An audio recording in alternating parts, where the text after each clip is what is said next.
I am Celeste, 34 years old, and until yesterday, marketing director with 11 years at Pinnacle Media. The conference room felt colder than usual, as Rachel, our new CMO, gestured to the empty chair beside HR director and our GM. After 11 years, listen, Celeste, your role is redundant, she said smoothly. I nodded professionally while my stomach dropped.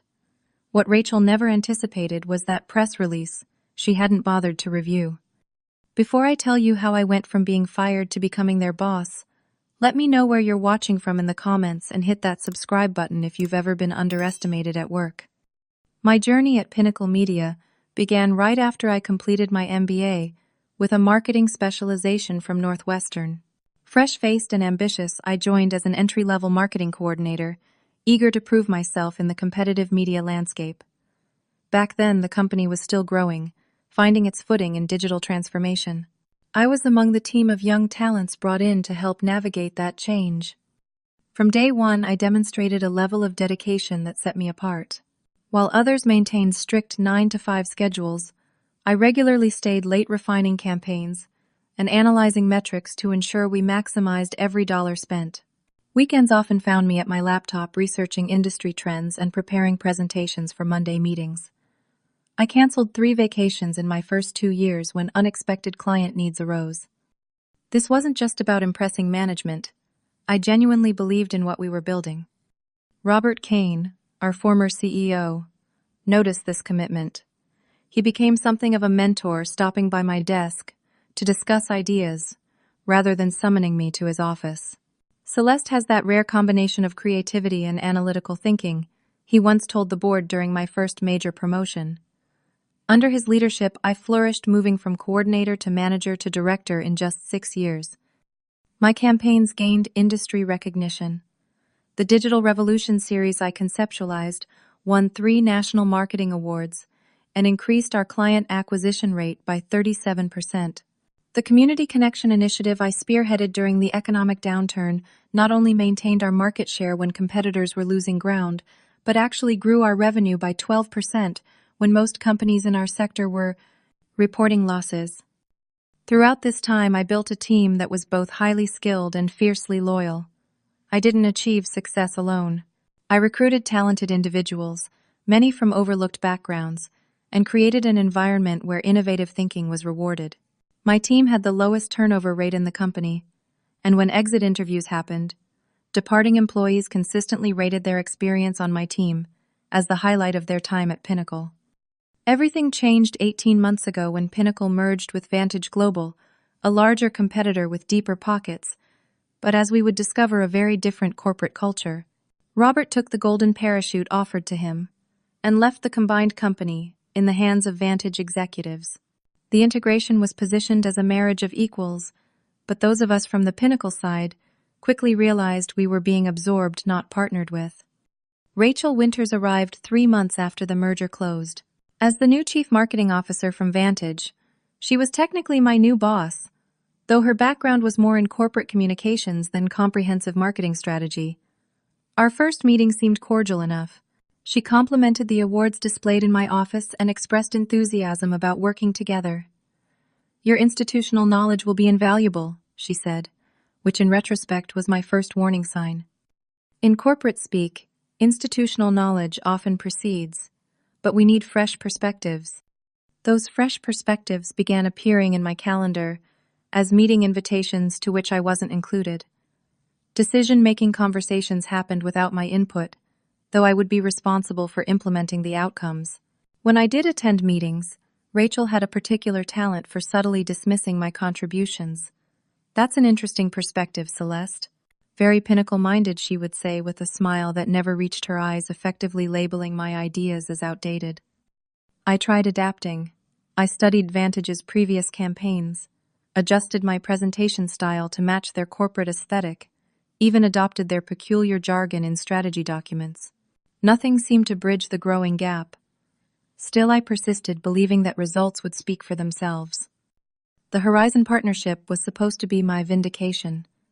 This potential collaboration with a major tech innovator could open entirely new revenue streams for the company. I worked tirelessly for 3 months, researching the partner's needs, crafting a detailed proposal, and building financial projections that showed substantial growth potential with manageable risk. The presentation to our potential partner was scheduled for the day after I was called into that fateful meeting with Rachel and HR. The meeting was scheduled for 4:30 on a Thursday afternoon. Anyone in corporate America knows that late Thursday meetings rarely bring good news. Still, I walked in prepared to discuss the Horizon Partnership portfolio in hand, with final details for the press release scheduled for the following morning. The conference room tableau told me everything before a word was spoken. Rachel sat center, a position of authority with manila folders neatly arranged before her. To her right sat Marcus from HR, his expression professionally sympathetic, the kind reserved for difficult conversations. On her left was Greg Wilson, our general manager, whose eyes found sudden interest in his laptop when I entered. No notebooks were open. No screens displayed presentations. This was not a strategy meeting. "Celeste, thank you for coming in," Rachel began, her voice carrying that practiced tone of corporate regret. "As you know, the integration of our companies has created certain redundancies that we need to address for operational efficiency." I remained standing, my portfolio suddenly feeling like a shield against what was coming. "After 11 years, listen. Celeste, your role is redundant," she continued smoothly, as if discussing a minor budget adjustment. "The marketing directorship as it exists under your tenure will be restructured into a broader digital engagement leadership role, aligned with Vantage Global's forward-facing market strategy." The corporate doublespeak was almost impressive. She had managed to both terminate my position and suggest it was my approach, not her decision, that was the problem. Marcus slid a document across the table. "This is the full severance package. Given your tenure, the company is offering 6 months of salary continuation benefits coverage through the end of the quarter and outplacement services." His voice had the rehearsed quality of someone who had delivered this speech many times before. "We would need you to sign a standard separation agreement, including non-disparagement and confidentiality clauses." Greg still hadn't made eye contact. He had been my ally once, even a friend. We had collaborated on countless projects, celebrated wins together, strategized through challenges. Now he examined his laptop with the intensity of someone discovering its features for the first time. "Do you have any questions?" Rachel asked, clearly hoping I wouldn't. I should have felt rage, should have demanded explanations, but shock has a way of imposing unnatural calm. "What about the Horizon Partnership announcement scheduled for tomorrow morning?" I asked, my voice steadier than I felt. "The press release needs final approval." Rachel waved dismissively. "I will handle it. The company thanks you for your work getting this to the finish line, but we will take it from here. The financial projections in Section 3 need verification before publication," I insisted. "And the proposed delivery timeline was still under negotiation." "I said I will handle it," Rachel repeated, her smile tightening. "We have a transition team ready to manage all outstanding projects." Marcus stood, signaling the end of the discussion. "Per company policy, we will need to collect your badge, laptop, and company phone. Beverly from facilities will assist you in collecting your personal items." The indignity of the escort out was perhaps the most painful part. Beverly, whom I had barely interacted with during my 11 years, stood awkwardly by my office door as I mechanically packed photos, awards, and the coffee mug my team had given me last Christmas. My team members watched with confused expressions as I filled a cardboard box with 11 years of professional life. Some approached only to be redirected by Beverly with practiced phrases about transitional privacy. Janet, my most senior team member, managed to slip me a note with her personal phone number as she helped carry a plant to the elevator. "This isn't right," she whispered. "Call me." At my car, I handed Beverly the press release files. "Please make sure Rachel reviews the partner delivery commitments before this goes live tomorrow," I said. The numbers in the draft were preliminary. Beverly nodded absently, clearly uncomfortable with her assigned role in my corporate execution. "I will put these on her desk right away." I drove home in a daze, the box of office belongings on my passenger seat, a pathetic epilogue to more than a decade of dedication. Traffic lights blurred through tears I had managed to contain until I was alone. The radio played cheerful advertisements for weekend events I had no energy to contemplate. My phone remained silent, no colleagues calling to express outrage or offer support. In corporate exile, the silence is immediate and complete. At home, I placed the box in my hallway closet, unable to face unpacking the artifacts of my former professional identity.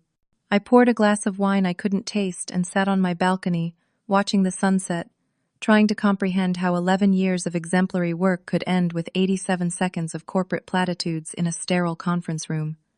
The betrayal wasn't just Rachel's, it was Greg's averted eyes. It was the board that approved this without considering my track record. It was a system that valued political maneuvering above demonstrated results. I had given Pinnacle Media my 20s and early 30s, prioritized company emergencies over family gatherings, and built my identity around professional success.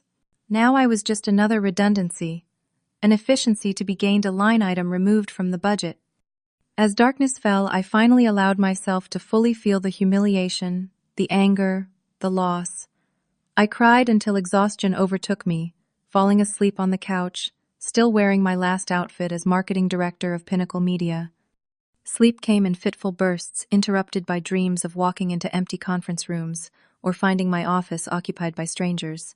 By 5:30, I abandoned the pretense of rest and made coffee my morning routine, now void of purpose. No emails needed immediate responses. No meetings required preparation. The silence of my apartment seemed oppressive after years of constant connection to workplace demands. At 7:45, my personal phone lit up with a text from Janet Turn on Financial Network. Now. I fumbled for the remote, navigating to the business channel where a concerned-looking anchor was mid-sentence. Unprecedented commitments from a company of this size. Pinnacle Vantage stock is down 12% in pre-market trading as investors question the feasibility of delivery timelines announced this morning. The screen split to show a business analyst and the scrolling headline, Pinnacle Vantage promises revolutionary AI integration across full client portfolio within 60 days. My coffee mug nearly slipped from my hand. 60 days. That was impossible. My draft had clearly specified a phased 18-month rollout with initial implementation limited to 3 key clients as proof of concept. The analyst on screen confirmed my horror. What they're promising would require infrastructure that simply doesn't exist yet.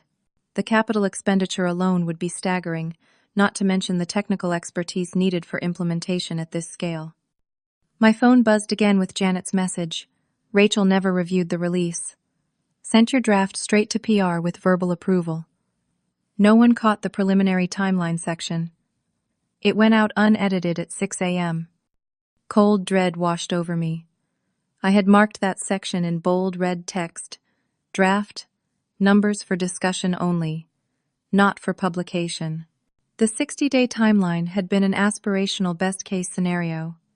I included only to demonstrate the contrast with realistic implementation timelines. As I watched the financial fallout in real time, another text arrived, this one from a number I didn't recognize. This is Michael Harrington from the board. Need to speak with you urgently. Please call. Michael was one of the original Pinnacle board members who had remained after the merger, though his influence had been diluted by Vantage appointees. I had presented to him numerous times over the years, and always found him thoughtful and fair. Celeste, thank you for calling back, he said when I reached him. His voice carried the tension of someone navigating a crisis. I assume you're watching the market response to this morning's announcement. Yes, I replied, still processing the magnitude of the error. I tried to warn them the draft contained preliminary numbers that needed review. I believe you, he said, surprising me. This isn't just an oversight. There's more you should know. He paused, seeming to choose his words carefully. Your position elimination wasn't just about post-merger redundancies. Rachel has been planning to bring in Diane Mercer to take over your responsibilities. The name triggered immediate recognition. Diane and Rachel had worked together at Vantage's previous company and were known to be close friends. More concerning, Diane had minimal experience in our industry sector. She's been promised a VP title with expanded authority, Michael continued. This has been in motion for months, but they needed to clear your position first. The board was told you were underperforming and resistant to integration initiatives. The pieces suddenly aligned with painful clarity. The excluded meetings, the dismissed ideas, the subtle undermining. It hadn't been about my performance at all, but about creating a narrative to justify my removal. The Horizon Partnership is reaching out for explanation, Michael added. Their CEO is questioning whether they've made a mistake partnering with us.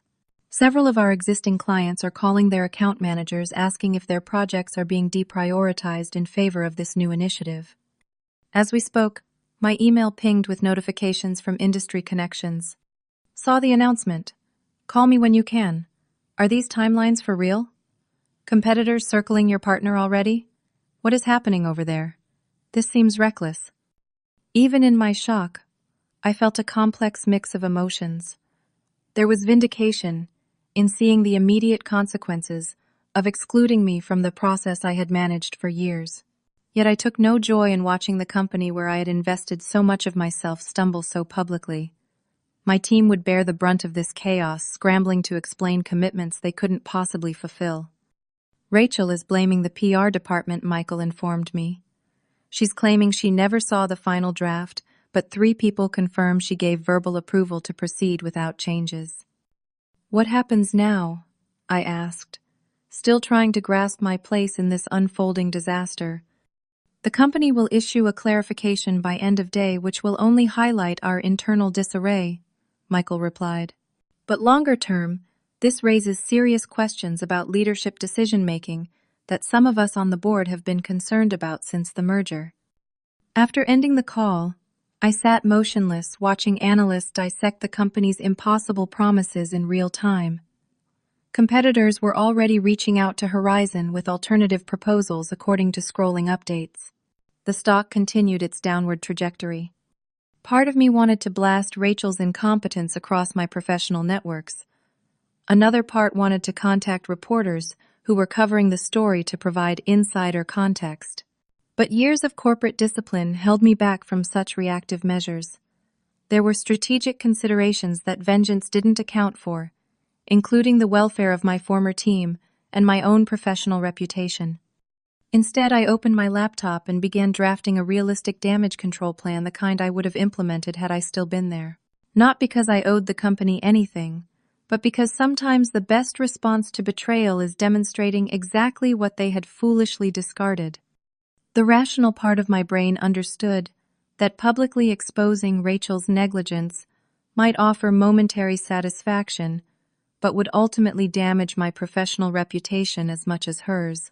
Corporate America has little appreciation for whistleblowers regardless of their justification. Instead, I channeled my energy into a more strategic response. First, I reached out to Martin Chen, CEO of Horizon Technologies, the partnership company, now questioning their decision to align with Pinnacle Vantage.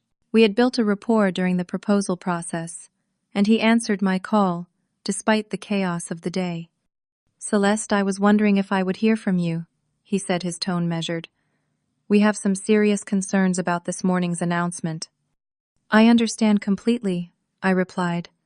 I want to be transparent with you. I am no longer with Pinnacle Vantage as of yesterday afternoon. The press release went out without proper review, and the timelines published are preliminary drafts, not approved commitments. The silence on the other end spoke volumes. Finally, Martin responded, That explains a lot, but creates more questions. We have already received calls from 3 of your competitors, suggesting our expectations are unrealistic and offering alternative partnerships with extended but achievable timelines. This was exactly what I had feared. The industry was small, and competitors were quick to capitalize on any misstep. Martin, the core partnership value remains solid, I explained. The implementation approach in my original presentation with the 18-month phased rollout represents realistic timelines based on current technology capabilities and your integration requirements. I appreciated your pragmatic approach during our discussions, Martin acknowledged. This morning's announcement struck me as inconsistent with those conversations. I have a board meeting tomorrow where this partnership will be reevaluated. Before you make any decisions, I would like to share a revised implementation framework I offered, not as a representative of Pinnacle Vantage, but as an independent consultant, with intimate knowledge of both the technology and your business needs.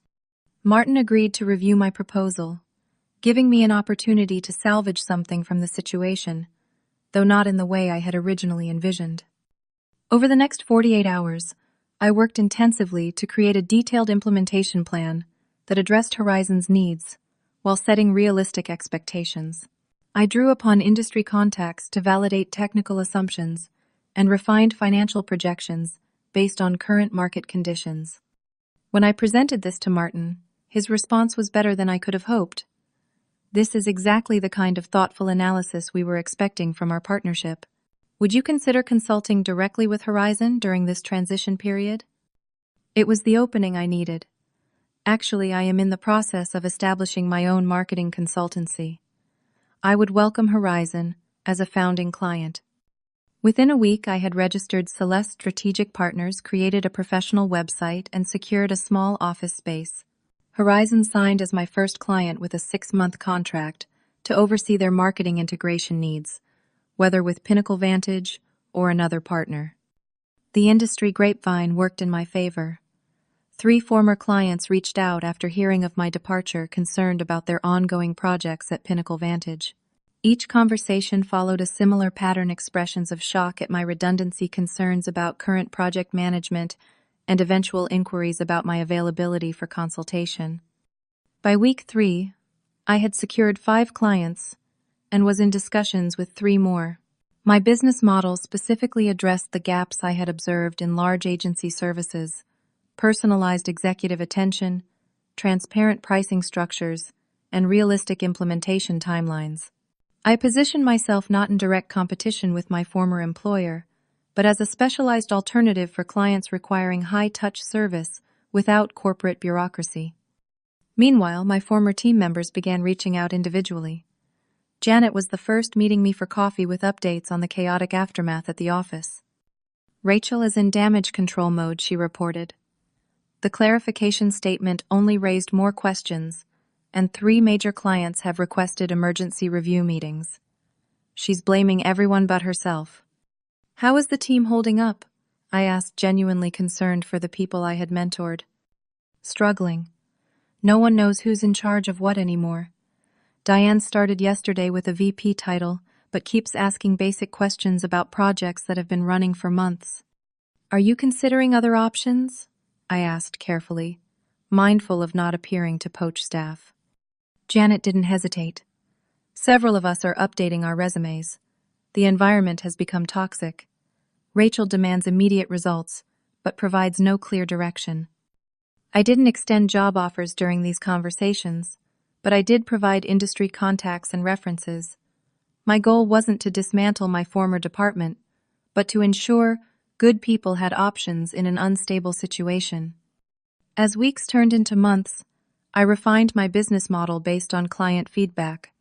I deliberately maintained a lean operation, partnering with specialized freelancers rather than building a traditional agency structure. This allowed flexibility to scale resources based on project needs while keeping overhead minimal. An unexpected opportunity came when Industry Weekly contacted me for a feature on corporate pivots after hearing about my successful transition from executive to entrepreneur. The resulting article, titled "Rising from Redundancy: How Corporate Setbacks Launch Entrepreneurial Success," provided visibility I couldn't have purchased.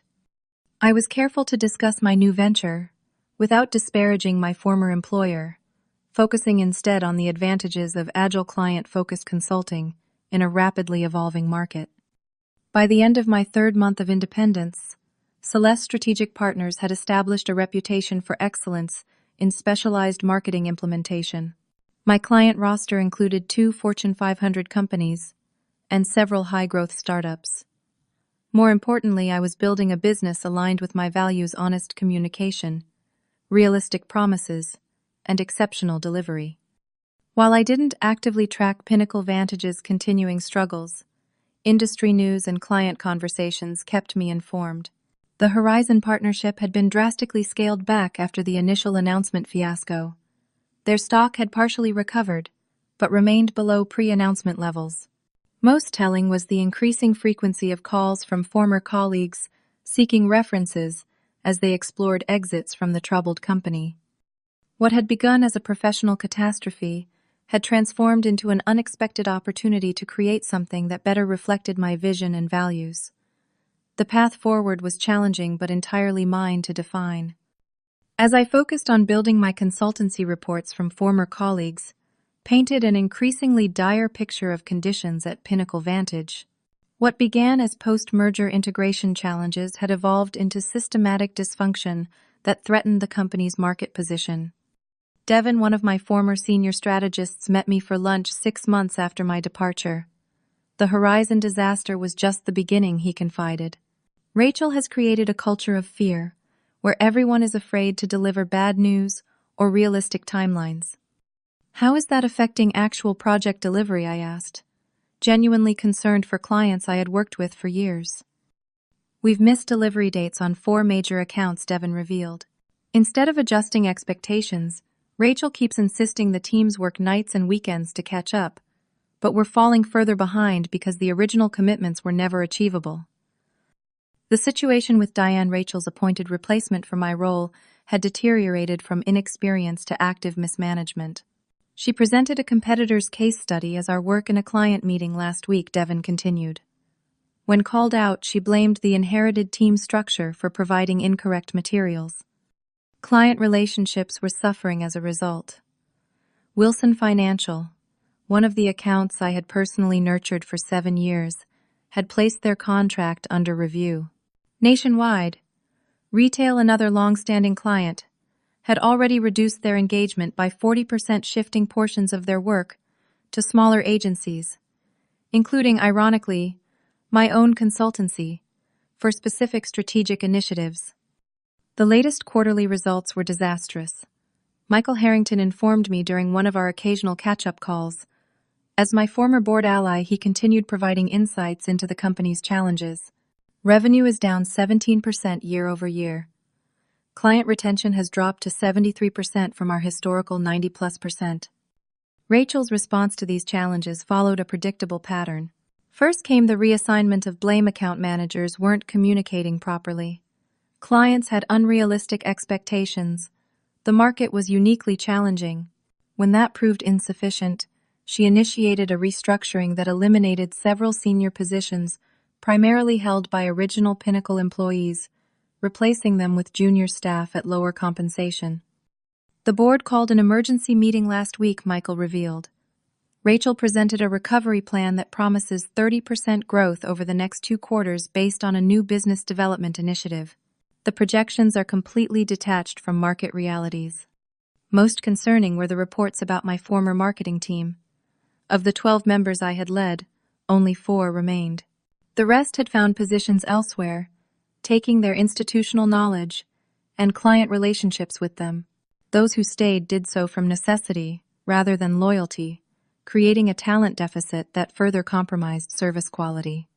The competitive landscape was responding accordingly. 3 major agencies had launched targeted campaigns specifically pursuing Pinnacle Vantage clients, highlighting their stability and consistent delivery in contrast to the publicized challenges my former company faced. Industry publications ran analyses of post-merger integration failures with Pinnacle Vantage, frequently cited as a cautionary example. Meanwhile, my consultancy continued to thrive by essentially providing the opposite of what Pinnacle Vantage had become. We promised only what we could deliver. We maintained transparent communication, even when facing challenges. We prioritized client outcomes over internal politics. These simple principles, which had once been Pinnacle's strengths under Robert's leadership, now differentiated my small firm in a crowded market. 8 months after my redundancy, I received an unexpected email from Allison Park, the features editor, at Marketing Leadership Quarterly. "We're developing a cover story on leadership transitions in volatile markets," she wrote. Your journey from corporate executive to successful entrepreneur represents a compelling case study in adaptive leadership. Would you be available for an interview? The resulting profile, the Phoenix Principle, leading through disruption, carefully documented my transition without villainizing my former employer. I emphasized the importance of values alignment, realistic goal setting, and client-centered service delivery. The article concluded with my philosophy: true leadership isn't about titles or team size, but about creating sustainable value through integrity and execution. The timing of this publicity proved fortuitous. 3 days after publication, I received a LinkedIn message from Greg Wilson, the GM, who had sat silently during my redundancy meeting. Congratulations on your feature and the success of your consultancy. I wonder if you might have time for a coffee next week. There are developments at PV you should be aware of. I approached this meeting with cautious curiosity. Greg had been notably absent from any communication since my departure, neither reaching out in support nor attempting to justify his silent complicity. We met at a quiet cafe far from both our offices. Greg appeared significantly more stressed than I remembered, the polished executive demeanor replaced by someone clearly carrying a heavy burden. First, I owe you an apology, he began after awkward greetings. I should have spoken up during that meeting, should have challenged the decision before it reached that point. I was worried about my own position and took the coward's path. I acknowledged his apology with a nod, but waited for him to continue, rather than offering easy absolution. The board has called for a comprehensive performance review, he revealed. Rachel's latest quarterly projections missed by 32%. The Horizon partnership has been officially terminated. 3 more major clients have reduced their engagements. The stock has declined 40% from pre-merger values. That's unfortunate for everyone involved, I responded neutrally. There's more, Greg continued. The board has retained an executive search firm to quietly explore leadership alternatives. Michael Harrington specifically suggested they should consider reaching out to you. This revelation caught me by surprise. I'm building my own business now. Why would they think I'd be interested in returning? Greg leaned forward. Because despite everything you built, something valuable there that many people believe can be restored with the right leadership. And frankly, there's a growing recognition that your redundancy was one of several catastrophic mistakes made during this integration. I left that meeting with mixed emotions. The vindication of having my value recognized competed with the satisfaction of building something independently successful. The possibility of returning to lead the company that had discarded me presented a complex choice I hadn't anticipated having to make. 2 weeks after my conversation with Greg, my phone rang with a number I immediately recognized: Pinnacle Vantage corporate headquarters. Celeste speaking, I answered, projecting the confident tone I had developed as a consultant. Celeste, this is William Davies, chairman of the Pinnacle Vantage board. His voice carried the gravitas of someone accustomed to steering organizations through difficult decisions. I hope I'm not interrupting your day. Not at all, William. How can I help you? I kept my response professional, giving nothing away. I would like to schedule a meeting to discuss the future direction of Pinnacle Vantage and a potential role for you in that future. Would you be available tomorrow afternoon at our executive offices? The directness of the approach surprised me. I appreciate your reaching out, William. However, I would prefer to meet at a neutral location given the circumstances of my departure from the company. There was a pause then. Of course. That's understandable. Would the Metropolitan Club at 3 p.m. work for your schedule? I agreed to the meeting, then spent the evening preparing methodically. I reviewed the company's public financial statements, recent press coverage, and industry analyses. I organized notes from conversations with former colleagues to understand current internal challenges. Most importantly, I clarified my own position and priorities before walking into a negotiation that could significantly alter my professional trajectory. The Metropolitan Club exuded old-world power with its wood-paneled rooms and discreet service. William Davies was already seated in a private meeting room. When I arrived along with Michael Harrington and another board member, I recognized as Patricia Winters, a respected industry veteran. Thank you for meeting with us, Celeste. William began after introductions. I'll come straight to the point. The board has unanimously agreed that significant leadership changes are needed at Pinnacle Vantage. We believe you possess the expertise, institutional knowledge, and strategic vision to guide the company through this necessary transformation. Michael added, "To be completely transparent, we're currently projecting our third consecutive quarter of declining revenue. Client retention continues to deteriorate. Our market position has been compromised by inconsistent service delivery and damaged trust relationships." "And where does Rachel fit in this transformation vision?" I asked directly. The three board members exchanged glances before Patricia responded. "Rachel's employment with Pinnacle Vantage was terminated yesterday. The board has lost confidence in her ability to address the fundamental challenges facing the organization." William leaned forward. "We would like to offer you the position of Chief Executive Officer, with a mandate to rebuild and revitalize the company's market position and internal culture." The offer was more expansive than I had anticipated. Not a return to my former role or even the CMO position, but the top leadership position with apparent full board backing. "I appreciate the vote of confidence," I responded carefully. "However, I've built a successful consultancy that is growing and fulfilling. Returning to Pinnacle Vantage would require significant incentives and guarantees that would make the transition worthwhile." What followed was a negotiation unlike any in my career. From a position of strength rather than necessity, I outlined my conditions: full creative control over organizational restructuring, a board seat with voting rights, an equity stake vesting over 3 years, and performance bonuses tied to client retention and employee satisfaction, rather than just revenue targets. The board members conferred briefly before William responded. "Those terms are generally acceptable, with some details to be finalized by legal teams. We believe your focus on rebuilding client trust and employee culture aligns with the board's priorities for sustainable recovery." "One more condition," I added. "The company issues a public statement acknowledging the value of institutional knowledge and experienced leadership in delivering client success. No direct reference to my redundancy is necessary, but the organization should signal its recommitment to the principles that originally built Pinnacle's reputation." Patricia nodded appreciatively. "That's entirely reasonable and aligns with the messaging we need to rebuild market confidence." We concluded with agreement to have contracts prepared within 48 hours. As I stood to leave, Michael said quietly, "The company needs you, Celeste. More importantly, the people who have remained deserve leadership that values their contributions." That afternoon, I called a meeting with my consultancy team to discuss the unexpected development. I had built a tight-knit group of 8 professionals who had trusted my vision enough to join a startup venture. "I've been offered the CEO position at Pinnacle Vantage," I told them directly. "Before making my final decision, I want to discuss what this means for each of you and the business we've built together." Their reactions ranged from surprise to concern about client commitments. After addressing their questions, I outlined my proposal. Those who wish to join me at Pinnacle Vantage will have positions with enhanced responsibilities and compensation.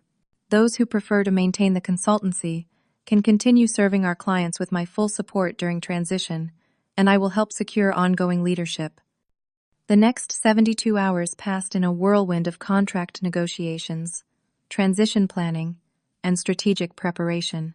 When the final agreement was signed, I felt not triumph over adversity, but the weight of responsibility for rebuilding what had been damaged through poor leadership. News of Rachel's departure and my appointment broke simultaneously through a company press release that carefully emphasized returning to core values of client service excellence and employee development. Industry publications immediately picked up the story with headlines ranging from "Prodigal Executive Returns to Rescue Struggling Agency" to the more pointed "Redundant to Resurrected Marketing Director Returns as CEO." My first official act was to call an all-hands meeting for my first day back. Rather than making this announcement through HR channels, I personally called several respected team leaders, including Janet, who had remained despite opportunities elsewhere, asking them to help ensure full attendance. Rachel's final day had apparently been chaotic. According to Janet, when informed of the board's decision, She had attempted to delete files from her computer before security escorted her from the building. She kept saying this was a conspiracy orchestrated by Pinnacle loyalists on the board, Janet reported. It was uncomfortable for everyone. The contrast between her departure and my return was striking. Where she had left amid accusations and deleted files, I arrived with a clear recovery strategy and transparent communication plan. The tables had completely turned not through vindictive maneuvering, but through the natural consequences of values-based leadership versus political positioning. As I prepared for my first day as CEO, I reflected on the unlikely journey from redundancy to leadership. The very skills and principles that Rachel had deemed redundant had become the organization's most critical need in crisis. There was poetic justice in that revelation, though the real work of rebuilding was just beginning. Walking through the lobby of Pinnacle Vantage headquarters on my first morning as CEO stirred complicated emotions. The security guard did a double-take before breaking into a warm smile. "Welcome back, Miss Celeste. Or should I say Madam CEO now?" "Just Celeste works fine, Henry," I replied, touched that he remembered me after nearly a year. This simple interaction reinforced what had always been true: organizations are fundamentally about people and relationships, not titles or org charts. The executive office I now occupied had once been Robert's, then briefly occupied by Vantage's transition CEO, and most recently by Rachel. I spent my first hour, not in meetings, but removing the imposing desk that created unnecessary distance between leader and team, replacing it with a round conference table that would facilitate collaborative discussion rather than hierarchical pronouncements. My all-hands meeting was scheduled for 10 a.m. in the largest conference space. As I entered the room, fell silent, all eyes turning to evaluate their returning colleague, now positioned as leader. I recognized the wariness, the tentative hope, the skepticism born from recent disappointment. "Thank you all for being here today." I began intentionally moving away from the podium to stand directly before them. "Some of you worked alongside me for years. Some of you joined during the merger. A few of you I'm meeting for the first time. What unites us is a commitment to rebuilding Pinnacle Vantage into an organization we can all be proud to represent." I outlined my immediate priorities, with transparent clarity: stabilizing client relationships, evaluating current project commitments for realistic delivery, rebuilding damaged team morale, and restoring market confidence through consistent execution rather than grandiose promises. "I won't pretend the path forward is easy," I acknowledged. "We've lost valuable talent.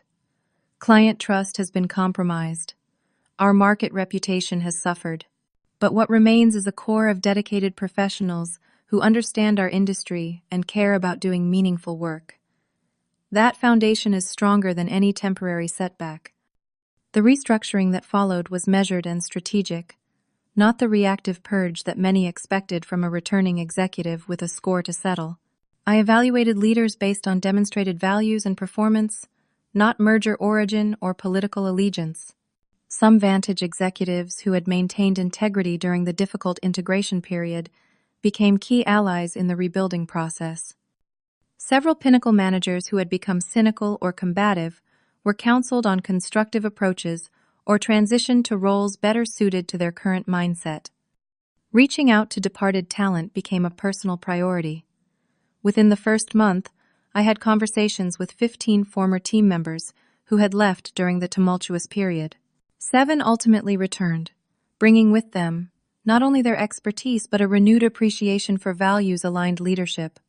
Their return sent a powerful message throughout the organization about the changing culture. The Horizon partnership required special attention. I personally called Martin Chen, acknowledging the relationship damage and requesting an opportunity to present a revised approach. "We've restructured our leadership and realigned our commitments to match our actual capabilities," I explained. "I would appreciate the chance to demonstrate how we've changed." Martin agreed to a preliminary discussion, which evolved into a scaled engagement, focusing initially on specific marketing objectives rather than the comprehensive partnership originally envisioned. This partial recovery, established a pattern-honest acknowledgement of past failures, realistic proposals for present needs, and consistent delivery to rebuild credibility for future opportunities. We applied this approach systematically across the client portfolio. Some relationships were irretrievably damaged, but many clients responded positively to straightforward communication and demonstrated commitment to realistic execution. By the end of the first quarter, under my leadership, client retention had stabilized at 84%, a significant improvement from the declining metrics of previous periods. Internally, the healing process required both structural and cultural changes. I instituted weekly transparent communications about company performance and challenges, replacing the selective information sharing that had characterized Rachel's tenure. We implemented a project management system that flagged at-risk deliverables, early encouraging problem-solving rather than blame assignment.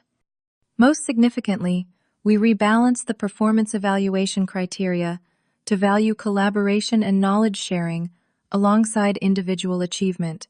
Teams that successfully transferred skills and supported colleagues received recognition equal to those delivering revenue growth. This directly countered the competitive internal culture that had developed during the integration, where information hoarding had become a survival tactic.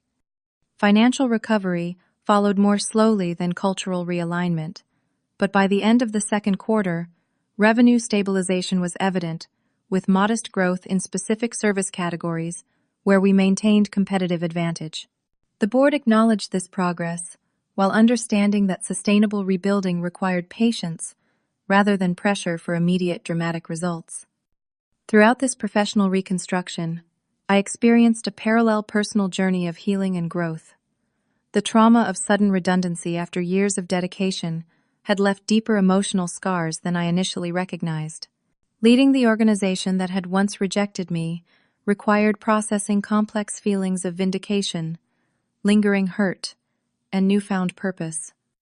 Weekly sessions with an executive coach helped me navigate these challenges, separating personal healing from professional decision-making.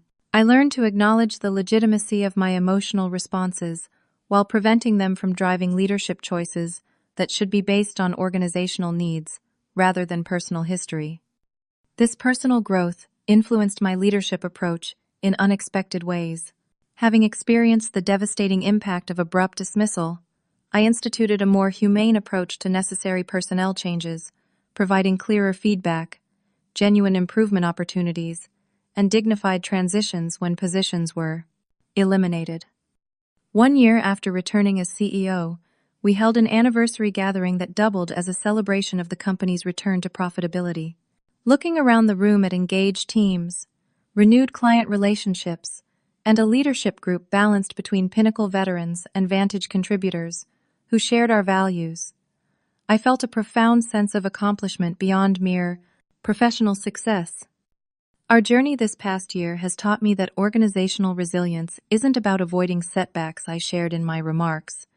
It's about how we respond to them. Whether the challenge comes from market forces, integration difficulties, or leadership missteps, our recovery demonstrates that values-centered decision-making ultimately creates sustainable success. The path from redundancy to leadership had revealed a profound truth. Success isn't about getting revenge, but about creating something better than what broke you. The best response to being underestimated is quiet excellence that eventually speaks for itself. This lesson applied equally to professional challenges and personal setbacks, offering wisdom that transcended any specific corporate context. As we move forward, I remain mindful that today's success does not guarantee tomorrow's. Leadership requires continuous learning, adaptation, and humility. The experience of having everything I worked for taken away taught me to hold position and achievement lightly, while maintaining an unshakable grip on personal integrity and authentic purpose. Have you ever experienced being undervalued at work only to find a better path forward? I would love to hear your stories of professional resilience in the comments below. If this journey of overcoming workplace adversity resonated with you, please hit the subscribe button and share this video with someone who might need encouragement during their own career challenges. Thank you for listening to my story, And remember that sometimes what feels like your professional ending is actually just the beginning of something far better than you imagined.